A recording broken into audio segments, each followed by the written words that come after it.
तो आज का हमारा टॉपिक है यूपी बोर्ड सॉल्यूशन क्लास 12 साहित्यिक हिंदी का परिचयात्मक निबंध। तो दोस्तों आज का हमारा टॉपिक है मेरे प्रिय साहित्यकार जयशंकर प्रसाद पर निबंध हमें लिखना है।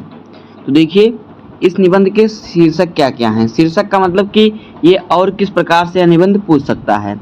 या तो आपको पूछ सकता है अपना यानी मेरे प्रिय कवि, तो आपके प्रिय कवि जयशंकर प्रसाद का नाम लिख सकते हैं, आप इन पर निबंध लिख सकते हैं। मेरे प्रिय लेखक, इस पर भी आप जयशंकर प्रसाद का निबंध लिख सकते हैं। प्रिय कवि अथवा लेखक, इस पर भी आप जयशंकर प्रसाद का नाम लिख सकते हैं। तो मेरे प्रिय साहित्यकार या मेरे प्रिय लेखक, मेरे प्रिय कवि जयशंकर प्रसाद पर निबंध इस प्रकार से है। देखिए प्रमुख विचार बिंदु देखिए क्या क्या है। पहला हेडिंग हमारा क्या होगा, प्रस्तावना। दूसरा हेडिंग होगा साहित्य का परिचय, साहित्यकार का परिचय। अगला हेडिंग होगा साहित्यकार की साहित्य संपदा। और फिर का है देखिए काव्य, खा है नाटक, गा है उपन्यास, घा है कहानी और अंगा वाला है निबंध। अगला हेडिंग है छायावाद के श्रेष्ठ कवि। आगे देखिए अगला हेडिंग है श्रेष्ठ गद्यकार और लास्ट हेडिंग है उपसंहार। तो देखिए इन्हीं सब हेडिंग पर हम जयशंकर प्रसाद पर निबंध को पूरा करेंगे। तो देखिए पहला हेडिंग हमारा प्रस्तावना। देखिए प्रस्तावना में क्या क्या लिखना होता है। संसार में सबकी अपनी अपनी रुचि होती है। किसी व्यक्ति की रुचि चित्रकारी में है तो किसी की संगीत में, तो किसी की रुचि खेलकूद में है तो किसी की साहित्य में। मेरी अपनी रुचि भी साहित्य में रही है। साहित्य प्रत्येक देश और प्रत्येक काल में इतना अधिक रचा गया है कि उन सबका परायण तो एक जन्म में संभव ही नहीं है। फिर साहित्य में भी अनेक विधाएं हैं। क्या क्या विधाएं देखिए, कविता, उपन्यास, नाटक, कहानी, निबंध आदि। अतः मैंने सर्वप्रथम हिंदी साहित्य का यथाशक्ति अधिकाधिक अध्ययन करने का निश्चय किया और अब तक जितना अध्ययन हो पाया है उसके आधार पर मेरे सर्वाधिक प्रिय साहित्यकार हैं जयशंकर प्रसाद जी। केवल कवि ही नहीं, नाटककार, उपन्यासकार, कहानीकार और निबंधकार भी हैं। इन्होंने जयशंकर प्रसाद जी ने सभी विधा में रचना की है। प्रसाद जी ने हिंदी साहित्य में भाव और कला, अनुभूति और अभिव्यक्ति, वस्तु और शिल्प सभी क्षेत्रों में युगांतकारी परिवर्तन किए हैं। उन्होंने हिंदी भाषा को एक नवीन अभिव्यंजना शक्ति प्रदान की है। इन सबने मुझे उनका प्रशंसक बना दिया है और वह मेरे प्रिय साहित्यकार बन गए हैं। बस इतना ही आपको लिखना है प्रस्तावना में। अब देखिए आगे अगला हेडिंग हमारा क्या है, साहित्यकार का परिचय। देखिए श्री जयशंकर प्रसाद जी का जन्म सन 1889 में काशी के प्रसिद्ध हुगनी साहू परिवार में हुआ था। आपके पिता का नाम श्री बाबू देवी प्रसाद था। इनके पिता का नाम बाबू देवी प्रसाद था। लगभग 11 वर्ष की अवस्था में ही जयशंकर प्रसाद ने काव्य रचना आरंभ कर दी थी। 17 वर्ष की अवस्था में इनके ऊपर विपत्तियों का पहाड़ टूट पड़ा। इनके पिता, माता व बड़े भाई का देहांत हो गया जब इनकी आयु 17 वर्ष थी और परिवार का समस्त उत्तरदायित्व इनके सुकुमार कंधों पर आ गया। गुरुतर उत्तरदायित्वों का निर्वाह करते हुए एवं अनेक महत्वपूर्ण ग्रंथों की रचना करने के उपरांत 15 नवंबर 1937 ईस्वी को इनका देहावसान हो गया, यानी इनकी मृत्यु हो गई।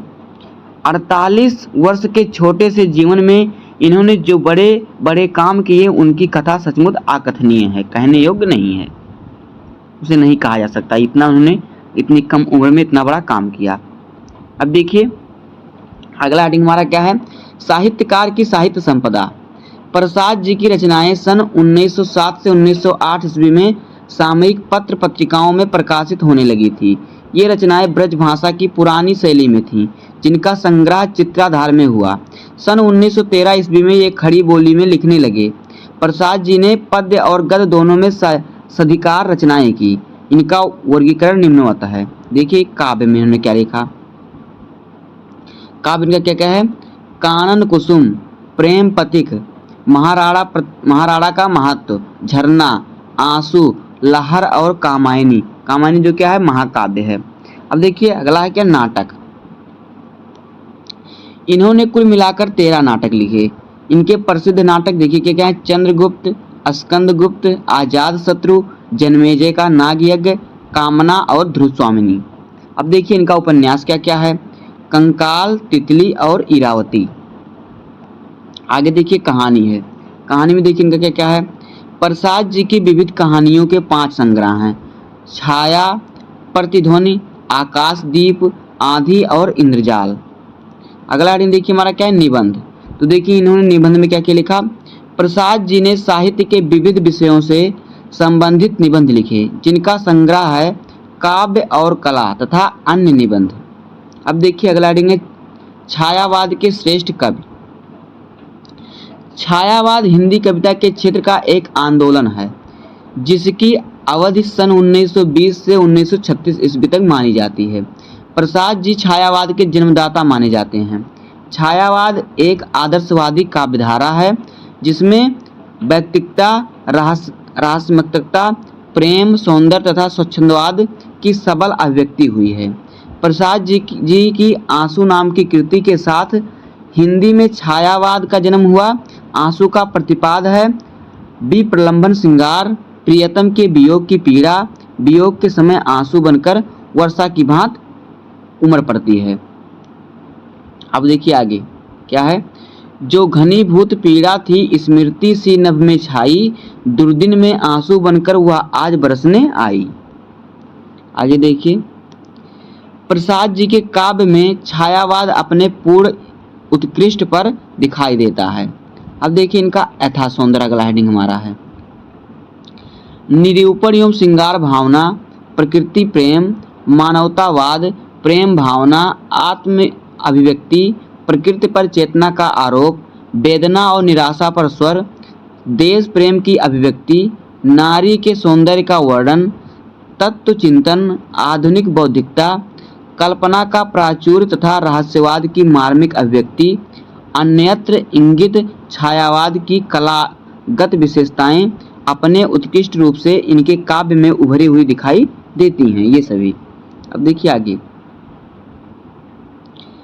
आंसू मानवीय विरह का एक प्रबंध काव्य है जिन्होंने आंसू लिखा है। इसमें स्मृतिजन्य मनोदशा एवं प्रियतम के अलौकिक रूप सौंदर्य को मार्मिक वर्णन किया गया है। लहर देखिए, लहर जो है आत्मपरक परगीत मुक्तक है जिसमें कई प्रकार के कविताओं का संग्रह है। प्रकृति के रमणीय पक्ष को लेकर सुंदर और मधुर रूपकमय यह गीत लहर से संग्रहित है। आगे देखिए क्या है, बीती विभावरी जागरी अंबर, अंबर पनघट में डूबो रही, तारा घट ऊषा नागरी। अब देखिए अगला हेडिंग हमारा क्या है, प्रसाद जी की सर्वाधिक महत्वपूर्ण रचनाएं। देखिए कामायनी महाकाव्य जिसमें प्रतीकात्मक शैली पर मानव चेतना के विकास का काव्यमय निरूपण किया गया है। आचार्य रामचंद्र शुक्ल के शब्दों में यह काव्य बड़ी विशद कल्पनाओं और मार्मिक उक्तियों से पूर्ण है। इसके विचारात्मक आधार के अनुसार श्रद्धा तथा रागामिकता वृत्ति ही मनुष्य को इस जीवन में शांतिमय आनंद का अनुभव कराती है, वही उसे आनंद धाम तक पहुंचाती है। आगे देखिए, जबकि ईरा या बुद्धि आनंद से दूर भगाती है। अंत में कवि ने इच्छा की क्या, कर्म और ज्ञान तीनों के सामंजस्य पर बल दिया है तथा ज्ञान दूर कुछ क्रिया भिन्न है, ज्ञान दूर कुछ क्रिया जो है भिन्न है। इच्छा पूरी क्यों, देखिए ये आपको लिखा कि यथा ज्ञान दूर कुछ क्रिया भिन्न है, इच्छा पूरी क्यों ना हो मन की, एक दूसरे से मिले न सके वह विडंबना जीवन की। यह आपको एक श्लोक दिया गया है कि यहाँ से आनंद से दूर भगाती है। देखिएगा, जबकि ईरा या बुद्धि आनंद से दूर भगाती है। अंत में कवि ने क्या कहा, देखिए कर्म और ज्ञान तीनों के सामंजस्य रस पर बल दिया है। यथा ज्ञान दूर कर क्रिया भिन्न है, इच्छा पूरी क्यों ना मन की, एक दूसरे से मिल ना सके यह विडंबना जीवन की। तो हमारा क्या है, श्लोक है कहाँ से, यहाँ से यहाँ तक। अब देखिए अगला हेडिंग हमारा क्या है, श्रेष्ठ गद्यकार। गद्यकार प्रसाद की सर्वाधिक ख्याति नाटककार के रूप में हुए हैं। उन्होंने गुप्तकालीन भारत को आधुनिक परिवेश में प्रस्तुत करके गांधीवादी अहिंसा मूलक देशभक्ति का संदेश दिया है। साथ ही अपने समय के सामाजिक आंदोलनों का सफल चित्रण किया है। नारी की स्वतंत्रता एवं महिमा पर उन्होंने सर्वाधिक बल दिया है। प्रत्येक नाटक का संचालन सूत्र किसी नारी पात्र के ही हाथ में रहता है। उपन्यास और कहानियों में भी सामाजिक भावना का प्राधान्य है। आगे देखिए, उनमें दाम्पत्य प्रेम के आदर्श रूप का चित्रण किया गया है। उनके निबंध विचारात्मक एवं चिंतन प्रधान हैं, जिनके माध्यम से प्रसाद ने काव्य और काव्य रूपों के विषय में अपने विचार को प्रस्तुत किया है। अब देखिए अगला हेडिंग हमारा उपसंहार एवं लास्ट हेडिंग। देखिए, पद्य और गद्य की सभी रचनाओं में इनकी भाषा संस्कृत निष्ठ एवं परिमार्जित हिंदी है। इनकी शैली अलंकारिक एवं साहित्यिक है। कहने की आवश्यकता नहीं है कि इनकी गद्य रचनाओं में भी इनका छायावादी कवि हृदय झांकता हुआ दिखाई देता है। मानवीय भावों और आदर्शों में उदात्तवृत्ति का सृजन विश्व कल्याण के प्रति इनकी विशाल हृदयता का सूचक है। आगे देखिए, हिंदी साहित्य के लिए प्रसाद जी का यह बहुत बड़ी देन है। प्रसाद जी की रचनाओं में छायावाद पूर्व प्रौढ़ति, शालीनता, गुरुता और गंभीरता को प्राप्त दिखाई देता है। अपनी विशिष्ट कल्पना शक्ति, मौलिक अनुभूति और नूतन अभिव्यक्ति पद्धति के फलस्वरूप प्रसाद जी हिंदी साहित्य में मूर्धन्य स्थान पर प्रतिष्ठित हैं। समग्रतः यह कहा जा सकता है कि प्रसाद जी का साहित्यिक व्यक्तित्व बहुत महान है, जिस कारण वह मेरे सर्वप्रिय साहित्यकार रहे हैं। तो दोस्तों, इस प्रकार से हो जाएगा मेरे प्रिय साहित्यकार जयशंकर प्रसाद पर निबंध। उम्मीद है कि आपको वीडियो पसंद आया होगा। अगर आपको वीडियो पसंद आया हो तो वीडियो को लाइक कर दीजिएगा, चैनल पर नए सब्सक्राइब कर दीजिए, बेल आइकन को प्रेस कर दीजिए, क्योंकि बोर्ड एग्जाम के हर इंपॉर्टेंट टॉपिक का वीडियो आपको चैनल पर मिलता रहेगा। तो मिलते हैं किसी नेक्स्ट वीडियो में, तब तक के लिए धन्यवाद। जय हिंद।